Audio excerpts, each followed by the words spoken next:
Dobrý den, vítejte u vašich oblíbených videohoroskopů. Dnes je úterý 18. listopadu.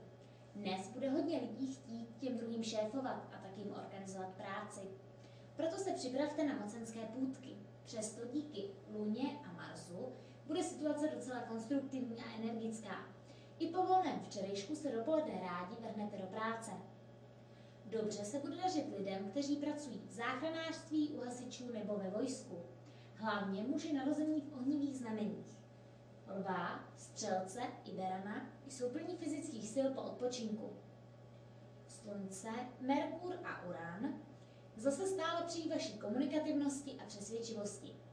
Zrozenci, Šíran, ale třeba i Pany dokážou proto udělat hodně práce. Dnes byste neměli nakupovat mnoho potravin ani se příliš starat o módu.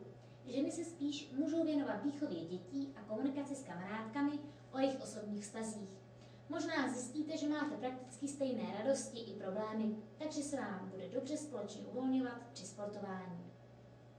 Někteří workoholici se díky Jupiteru a Saturnu večer asi vůbec neuvolní, ale mnoho z nich má aspoň dobře zpracované kontakty na cizinu. Erotika vám svědčit nemusí. To je ode mě vše a zítra nashledanou.